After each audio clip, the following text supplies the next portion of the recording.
My dear friends, welcome in new vision chemistry classes. आज की class में हम लोग पढ़ेंगे फैराडे का विद्युत अपघटन संबंधी नियम। फैराडे का विद्युत अपघटन संबंधी नियम के बारे में आज की क्लास में पढ़ेंगे। तो जिन लोगों ने मेरे चैनल को सब्सक्राइब नहीं किया तो सब्सक्राइब कर लें। ओके, अब देखते हैं फैराडे के विद्युत अपघटन संबंधी नियमों की डिटेल जानकारी। ओके स्टूडेंट, तो देखिए माइकल फैराडे की डिटेल जानकारी देखते हैं। सन 1832 में माइकल फैराडे ने विद्युत अपघटन संबंधी दो नियम दिए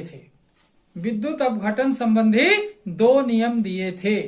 सन 1832 में माइकल फैराडे ने विद्युत अपघटन संबंधी दो नियम दिए थे। यहां पर देखें, प्रथम नियम, फर्स्ट नंबर देख रहे हैं, प्रथम नियम। ओके, प्रथम नियम। ओके, देखिए प्रथम नियम में क्या बताया उन्होंने। विद्युत अपघटन से किसी इलेक्ट्रोड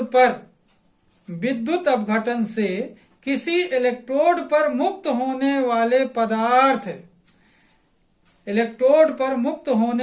पदार्थ की मात्रा प्रवाहित विद्युत धारा की मात्रा के समानुपाती होता है। ओके, जैसे कोई भी विद्युत अपघटनी सेल है, उस सेल में दो इलेक्ट्रोड लगे होते हैं और दोनों इलेक्ट्रोड लगाकर इलेक्ट्रोलाइटिक सेल भर करके अपन क्या करते हैं, विद्युत धारा प्रवाहित करते हैं। तो उसका क्या होगा, विद्युत अपघटन।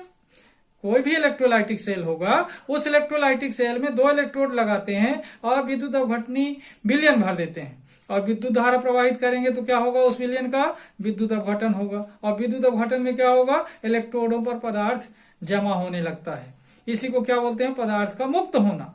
ठीक है, इसी बात को प्रथम नियम में बताया गया है कि इलेक्ट्रोड पर किस तरीके से पदार्थ मुक्त होता है और वो विद्युत धारा के समानुपाती होता है। ओके, तो देखिए प्रथम नियम फिर से, विद्युत अपघटन से किसी इलेक्ट्रोड पर मुक्त होने वाले पदार्थ की मात्रा, विद्युत अपघटन से किसी इलेक्ट्रोड पर मुक्त होने वाले पदार्थ की मात्रा प्रवाहित विद्युत धारा की मात्रा के समानुपाती होता है। ओके, अब इसका मैथमेटिकल एक्सप्रेशन देखते हैं। ओके, देखिए इसका गणितीय रूप, विद्युत अपघटन संबंधी प्रथम नियम का गणितीय रूप देखते हैं। माना कि I एम्पियर की धारा t सेकेंड तक प्रवाहित करने पर, माना कि I एम्पियर की धारा t सेकेंड तक प्रवाहित करने पर इलेक्ट्रोड पर W ग्राम पदार्थ मुक्त होता है। माना कि I एम्पियर की धारा t सेकेंड तक प्रवाहित करने पर इलेक्ट्रोड पर W ग्राम पदार्थ मुक्त होता है। तो इस नियम के अनुसार W समानुपात Q, या करके W समानुपात IT लिख सकते हैं, क्योंकि Q बराबर होता है I इंटू टी, क्योंकि I धारा और T सेकेंड समय। तो Q के बराबर, आवेश के बराबर क्या लिख सकते हैं, I इंटू टी लिख सकते हैं। ध्यान देंगे, यहां पर जो लिखा है, माना कि I एम्पियर की धारा t सेकेंड तक प्रवाहित करने पर इलेक्ट्रोड पर W ग्राम पदार्थ मुक्त होता है। तो इस नियम के अनुसार क्या होगा, W समानुपात Q। Q क्या है, आवेश है। Q क्या है, यहां पर आवेश है।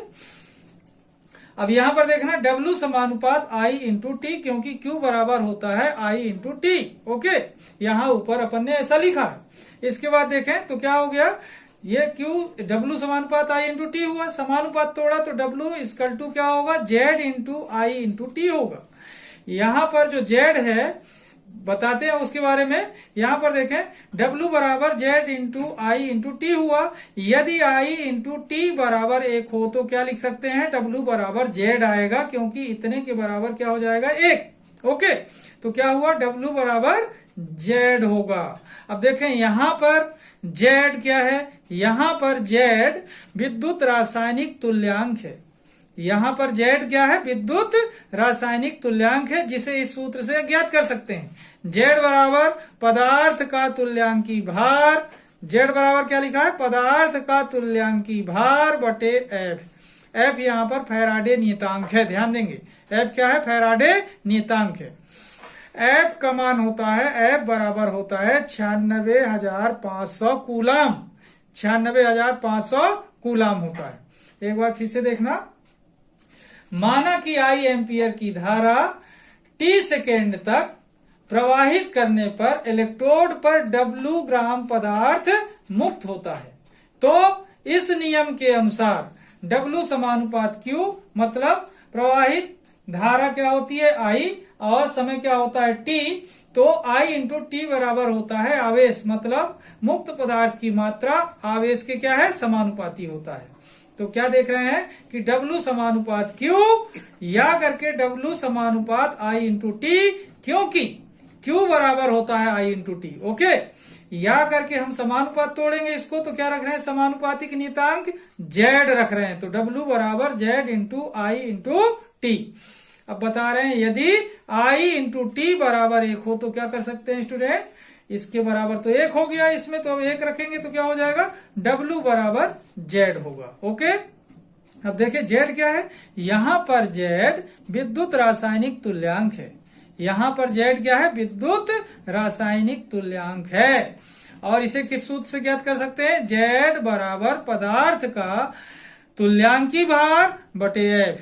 एफ क्या है, फैराडे नियतांक, और इसका मान होता है 96,500 कूलाम। ओके, देखते हैं इससे क्या पता चल रहा है कि इसने बताया, विद्युत अपघटन संबंधी प्रथम नियम ने बताया कि Q आवेश है और W मुक्त होने वाले पदार्थ की मात्रा है, तो मतलब इलेक्ट्रोड पर मुक्त हुए पदार्थ की मात्रा आवेश की क्या होती है, समानुपाती होती है। ओके, मतलब W समानुपात Q, W समानुपात I into T, क्योंकि Q बराबर I इंटू टी होता है, अपन ने यहां से ऐसा माना है। फिर समानुपात तोड़ा तो क्या रखा, समानुपातिक नियतांक जेड रख दिया, तो W बराबर हो गया जेड इंटू आई इंटू टी। ओके, अब क्या बता रहे हैं, यदि आई इंटू टी बराबर 1 हो तो क्या होगा, डब्ल्यू बराबर जेड होगा। और जेड क्या है, विद्युत रासायनिक तुल्यांक है। विद्युत रासायनिक तुल्यांक है जिसे इस सूत्र से ज्ञात कर सकते हैं, जेड बराबर पदार्थ का तुल्यांकी भार बटे फैराडे नियतांक, और फैराडे नियतांक का मान कितना है, 96,500 कूलाम। ओके, अब इसके बाद देखते हैं अपन फैराडे का विद्युत अपघटन संबंधी द्वितीय नियम। ओके, देखिए विद्युत अपघटन संबंधी द्वितीय नियम, पहला नियम अपन पढ़ चुके। पहले नियम के बाद यहां पर देखें दूसरा नियम। पहले नियम में क्या था, केवल एक ही विद्युत अपघट्य विलयन था और एक ही सेल था। इसमें क्या है, एक से ज्यादा विलयन अलग अलग सेलों में भर करके जोड़े जाते हैं श्रेणी क्रम में। ठीक है, तो क्या होता है इसके बारे में इनने नियम दिया, एक से अधिक विद्युत अपघट्य विलयन को श्रेणी क्रम में जोड़ करके, और इनने जो परिणाम देखा उसके लिए नियम दिया, जिसे बोलते हैं फैराडे का विद्युत अपघटन संबंधी द्वितीय नियम। ठीक है, देखें इस नियम में क्या होता है, श्रेणी क्रम में लगे एक से अधिक विद्युत अपघट्य विलयन में, ध्यान दें, श्रेणी क्रम में लगे एक से अधिक विद्युत अपघट्य विलयन में से विद्युत की समान मात्रा प्रवाहित की जाती है, तो विद्युत की समान मात्रा प्रवाहित की जाती है तो इलेक्ट्रोडों पर मुक्त हुए पदार्थों की मात्राएं उनके रासायनिक तुल्यांक के समानुपाती होती हैं।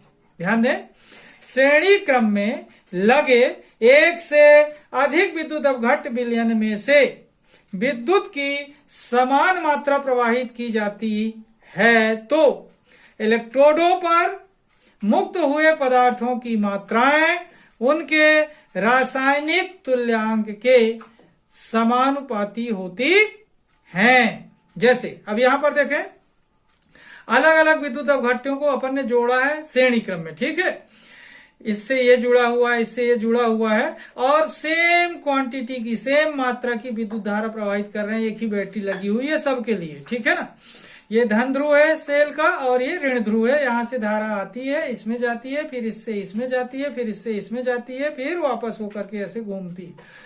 तो इस तरीके से देखें, ये तनु सल्फ्यूरिक एसिड है, ये कॉपर सल्फेट का विलयन भरा है, और ये सिल्वर नाइट्रेट का विलयन भरा हुआ है इसमें। इलेक्ट्रोड लगाया, जब विद्युत धारा प्रवाहित की तो जो इन इलेक्ट्रोडों पर मात्राएं मुक्त होती हैं तो वो मात्राएं उन्हीं पदार्थों के रासायनिक तुल्यांक के क्या होती हैं, समानुपाती होती हैं। ओके, तो अब देखते हैं इसका गणितीय व्यंजक। ओके, देखिए इसका गणितीय व्यंजक क्या है। माना कि दो विद्युत अपघट्य श्रेणी क्रम में जुड़े हैं। कौन से क्रम में जुड़े हैं, श्रेणी क्रम में जुड़े हैं, तथा इनमें समान मात्रा की धारा प्रवाहित की जाती है। माना कि दो विद्युत अपघट्य श्रेणी क्रम में जुड़े हैं तथा इनमें समान मात्रा की धारा प्रवाहित की जाती है, तो इलेक्ट्रोडों पर W1 एवं W2 मात्राएं, तो इलेक्ट्रोडों पर W1 एवं W2 मात्राएं मुक्त होती हैं तथा इनके रासायनिक तुल्यांक क्रमशः E1 एवं E2 हैं। ओके, अतः इस नियम से W समानुपात क्या होगा, E, या यहां पर देखें W इक्वल टू, समानुपात तोड़ेंगे तो W इक्वल टू स्थिरांक इंटू E। ओके, समानुपात तोड़ा, स्थिरांक यहां वर्ड्स में शब्दों में लिख दिया। यहां पर देखें या करके लिख सकते हैं W अपान में ये E आएगा, इक्वल टू क्या हो गया, स्थिरांक। W upon E equal to क्या हो गया, स्थिरांक। अब देखें इसके बाद इस तरफ लिखा हुआ है या करके अपन लिख सकते हैं, या यहां पर देखें प्रथम विलयन के लिए W1 upon E1 equal to स्थिरांक, समीकरण नंबर 1। द्वितीय विलयन के लिए W2 upon E2 equal to स्थिरांक, समीकरण नंबर क्या होगा, 2। अब देखिए समीकरण 1 और 2 से इसका मेन हल निकल कर आएगा, जिसे देखते हैं। ओके, तो देखिए समीकरण 1 तथा 2 से W1 अपान E1 बराबर W2 upon E2, W1 upon E1 बराबर W2 upon E2 equal to क्या है, स्थिरांक, क्योंकि ये भी स्थिरांक के बराबर था और ये भी स्थिरांक के बराबर था, तो क्या हो गया, ये एक दूसरे के क्या होंगे, बराबर होंगे। तो क्या हुआ, W1 upon E1 equal to W2 upon E2 equal to क्या होगा, स्थिरांक। ओके, या करके लिख सकते हैं W1 और ये W2 इक्वल टू, ये E1 कहां आया, यहां, तो E1 upon E2 equal to स्थिरांक, तो W1 अपान W2 मतलब W1 जहां था वहां है और W2 इसके नीचे आया और E1 इसके ऊपर गया, तो क्या हो गया, W1 upon W2 equal to E1 upon E2 equal to क्या होगा, स्थिरांक। ये फैराडे के विद्युत अपघटनी द्वितीय नियम का क्या है, गणितीय व्यंजक है। ओके, अब आज की जो ये वीडियो है, क्लास है, मैं यहीं पर समाप्त करूंगा। जिन लोगों ने मेरे चैनल को सब्सक्राइब नहीं किया तो सब्सक्राइब जरूर कर लें, सब्सक्राइब करके मेरा सहयोग करें। तब तक के लिए धन्यवाद। जय हिंद, जय भारत।